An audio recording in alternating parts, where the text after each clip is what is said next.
Aloha, j'espère que vous allez bien. Malheureusement, ce n'est pas mon cas, d'où cette vidéo qui a déjà été traitée sur ma chaîne pendant un trail. Je vous propose de la revoir ou de la découvrir. C'est la disparition d'Eden Roche. Je suis désolée, je reprendrai les vidéos certainement dimanche ou lundi. J'ai perdu mon chien et le moral n'y est vraiment pas. La disparition très mystérieuse d'Eden Roche.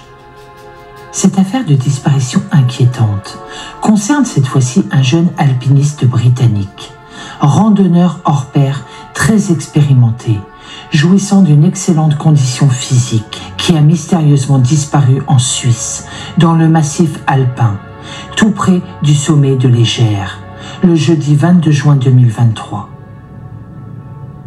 Revenons donc sur les faits, ce que nous en savons du moins, au dire des proches, des membres de la famille, mais aussi des secouristes alpins suisses, spécialistes de la montagne, qu'ils connaissent bien, et des autorités suisses. Nous sommes en Suisse, pays rêvé pour tout jeune randonneur de haute montagne. Tant ici la montagne est belle et généreuse, pour qui sait l'apprivoiser. C'est le cas de ce jeune ingénieur chimiste britannique, Eden Roche, âgé de 29 ans, au moment de sa mystérieuse disparition.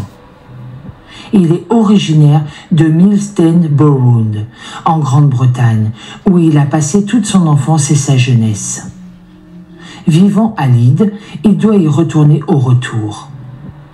C'est une ville portuaire située sur la côte nord-est de l'île, au climat plutôt rude. Eden est féru d'escalade et d'alpinisme, et c'est depuis son plus jeune âge. À 3 ans à peine, il partage déjà cette passion avec toute la famille, qui a inscrit de nombreux sommets et de belles courses en montagne à son palmarès. Rien de surprenant donc qu'il se soit lancé, adolescent puis jeune homme, sur ces mêmes traces. Au début du mois de juin 2023, Eden décide de se lancer dans une grande expédition qui doit notamment le conduire en Suisse, au pied de l'Égère, ce sommet tant redouté par les alpinistes. Tous savent que pour le vaincre, sur l'un de ses itinéraires d'accès et ses faces escarpées et raides, il faut être rigoureux, exigeant, minutieux et parfaitement préparé. Ce qui est le cas d'Eden. Au début du mois de juin 2023, Eden décide de se lancer dans une grande expédition qui doit notamment le conduire en Suisse, au pied de l'Égère, ce sommet tant redouté par les alpinistes. Tous savent que pour le vaincre, sur l'un de ses itinéraires d'accès et ses faces escarpées et raides, il faut être rigoureux, exigeant, minutieux et parfaitement préparé, ce qui est le cas d'Eden.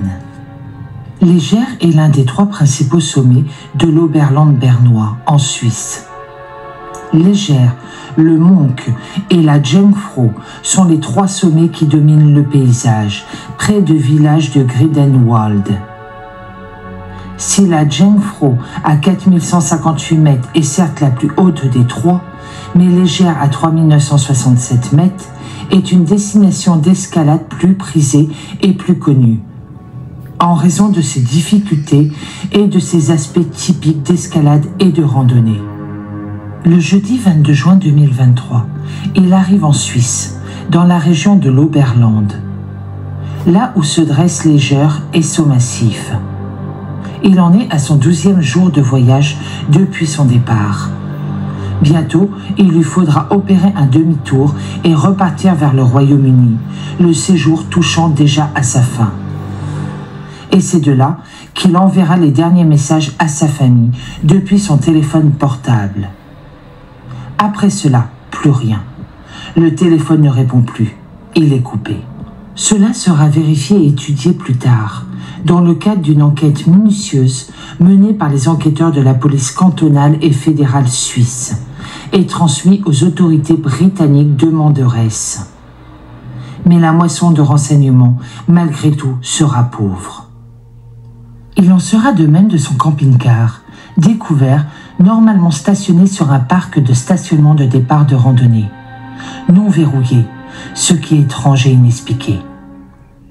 Personne n'aurait idée à partir en randonnée, peut-être une journée ou même plus, sans verrouiller son véhicule, surtout un camping-car, même si on est en Suisse.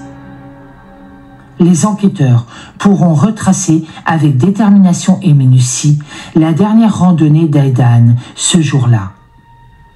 Parti en petit train touristique de montagne jusqu'à la gare de l'Erklenstenscher, le glacier de Léger, jusqu'à la station d'Alpinglen, où les randonneurs changent de train, ce dernier les emmenant au point de départ de la randonnée.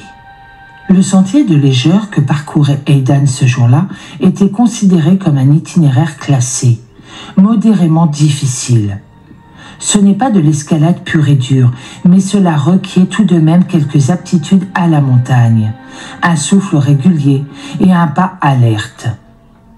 Proposée aux plus aguerris et aux plus expérimentés, cette randonnée offre, tout au long de la montée, une vue panoramique et spectaculaire sur Léger et ses environs. Au dire de tous les randonneurs qui l'ont pratiquée, c'est sublime. Ce jeudi 22 juin 2023, la météo est bonne dans l'Oberland bernois, comme dans toute la Suisse d'ailleurs. Le soleil brille généreusement. En fonction de l'altitude où l'on se trouve, la température oscille entre 20 et 13 degrés. C'est dire si l'air est doux, même en montant.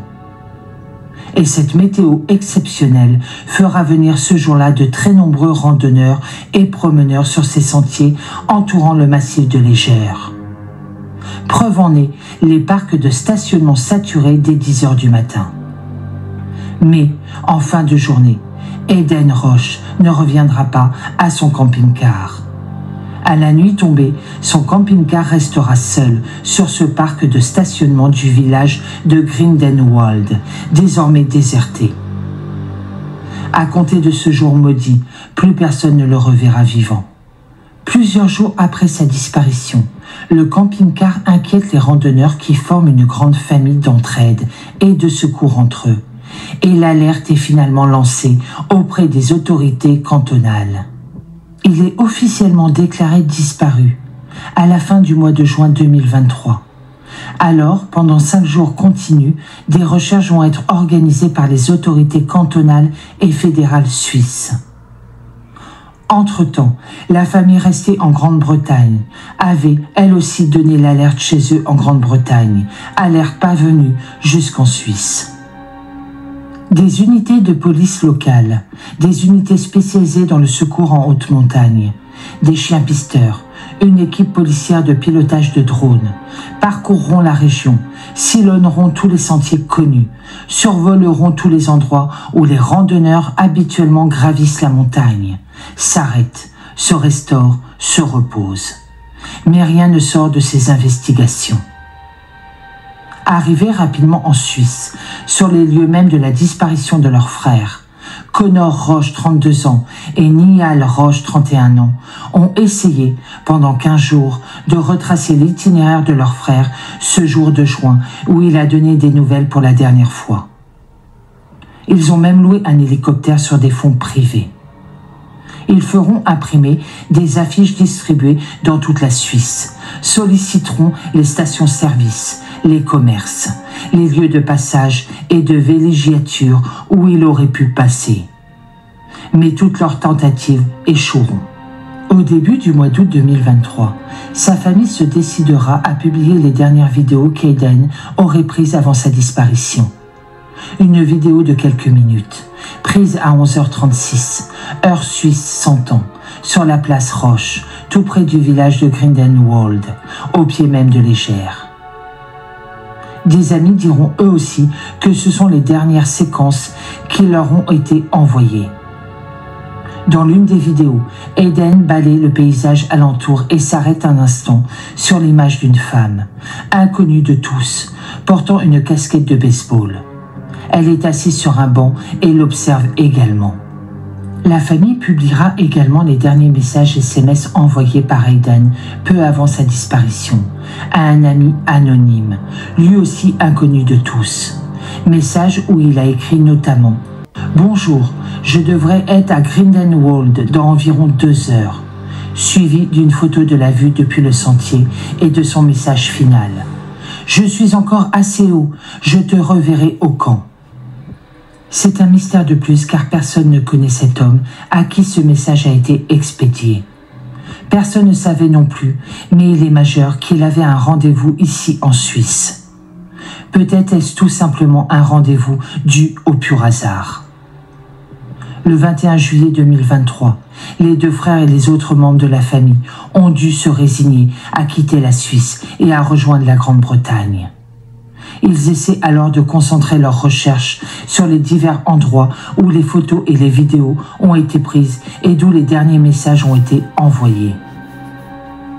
Ils ont été contraints de poursuivre les recherches seuls. De leur côté, les autorités suisses, les équipes de secours en montagne et la police locale ayant finalement mis fin officiellement aux recherches de leur côté.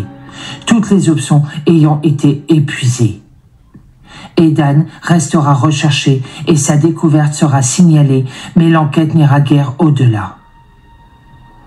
C'est la fin des recherches officielles, faute d'éléments nouveaux. Il est noté qu'Aidan portait un tatouage caractéristique sur le bras avec cette mention « Maya Well Maïssa Senia », souvenir qu'il a rapporté jadis d'un voyage lointain. Connor Roche, l'un de ses frères, garde encore l'espoir, qu'il dit lui-même, un peu fou, de le savoir toujours vivant et en quête d'une autre vie. Mais le manque cruel d'informations lui pèse.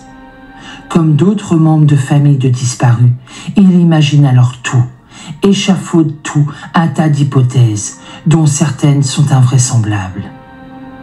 Il pense cependant, comme beaucoup d'autres, que l'accident dont son frère aurait pu être victime aurait été découvert au vu du monde empruntant ces derniers en plein mois de juin. En plus, il n'y a pas de traces de son sac ou de ses affaires personnelles. C'est étrange de nature. Car même les poubelles avaient été fouillées et le secteur ratissé large au moment du signalement. Belce Taylor, une amie proche qui est enseignante, âgée de 26 ans, a déclaré qu'elle ne comprenait pas ce silence brutal et totalement inattendu de la part d'Aidan. Elle pense qu'il ne disparaîtrait jamais comme ça. Il ne se passait pas un jour sans qu'il prenne contact avec ses amis, sa communauté sur les réseaux sociaux et sa famille, qu'il partage des photos ou des vidéos prises ici et là. Ce qu'il a d'ailleurs fait depuis son départ au début du mois de juin. Nous faisons partie d'un groupe important d'amis très proches. Aidan ne disparaîtrait pas par hasard. Il est vrai que son témoignage, une fois confronté à celui des 2 frères du disparu, laisse perplexe. D'autant que le téléphone d'Aidan n'a plus jamais été reconnecté, que sa carte bancaire et son compte bancaire sont restés totalement silencieux depuis ce jour de juin où il a disparu. Car comment expliquer qu'un garçon qui a la tête sur les épaules, qui exerce un métier où la réflexion est essentielle, qui est un bon vivant, sportif, bien dans sa tête et dans sa peau, puisse disparaître comme cela, un jour à midi, lors d'une banale randonnée en Suisse? Le camping-car a finalement été restitué à la famille. Étrange coquille vide qui hante les esprits de ces 2 frères. Comme ce n'est pas une scène de crime, il n'y a pas eu d'analyse approfondie, ni de police technique et scientifique. C'est assez logique en soi et surtout conforme au droit suisse. Dans la tête de tous, 1000 questions restent sans réponse, et cela les tracasse jour et nuit, sans qu'ils trouvent matière à apaisement. Passons en revue quelques mystères. Qui est cet ami étrange, inconnu de tous, malgré d'intenses recherches, au numéro de téléphone non détecté, à qui Aidan a envoyé ce message? Ami qui ne s'est jamais manifesté, qu'il connaissait manifestement et avec qui il avait rendez-vous un peu plus tard dans la journée. Qui est cette jeune femme assise sur un banc, au pied de la montagne qu'il observe, qu'il photographie et qui, manifestement, l'observe et l'admire? Elle non plus se manifestera pas. Le hasard semble ici avoir peu de place, mais ne l'excluons pas néanmoins. Pourquoi le camping-car d'Aidan était-il en position non verrouillée, accessible à tout, à chacun? Alors qu'il était correctement rangé, sans dégâts aucun, l'intérieur toujours propre et fonctionnel. Il est difficile d'admettre que le jeune garçon soit parti comme cela sans le fermer à clé. Bien sûr, aujourd'hui, 4 mois seulement après sa disparition, il est encore beaucoup trop tôt pour se prononcer sur cette affaire étrange et mystérieuse. Seul le temps dira ce qu'il en est. Aidan Roche reste pour l'instant officiellement disparu. Malheureusement, le corps d'Aidan a été retrouvé. Mais ce qui est étrange, c'est que le coroner ne sait pas de quoi il est décédé. Il a été retrouvé sur un sentier. Mais ce sentier a été longuement, mais très longuement, fouillé par les enquêteurs, la famille, ainsi que des randonneurs sur place. Mais où était le corps d'Aidan à ce moment-là? Le coroner n'arrive pas à expliquer sa mort. Il n'y a aucune trace de coup, aucune trace d'une chute, comme si il avait été placé là et qu'il était mort de mort naturelle. Malheureusement, je pense que son décès restera un mystère. Je souhaite énormément de courage à sa famille et j'espère qu'Aidan repose en paix. Je vous laisse avec un trail pour ceux que ça intéresse. Je suis désolée pour ce genre de vidéo, mais sincèrement, je n'ai pas du tout le moral, mais je ne voulais pas vous laisser sans vidéo pendant une semaine. J'espère que vous allez bien, prenez soin de vous et pour ma part, je vous souhaite une très bonne journée. Je vous dis à bientôt dans une prochaine vidéo et encore une fois, prenez soin de vous, c'est très important. À bientôt.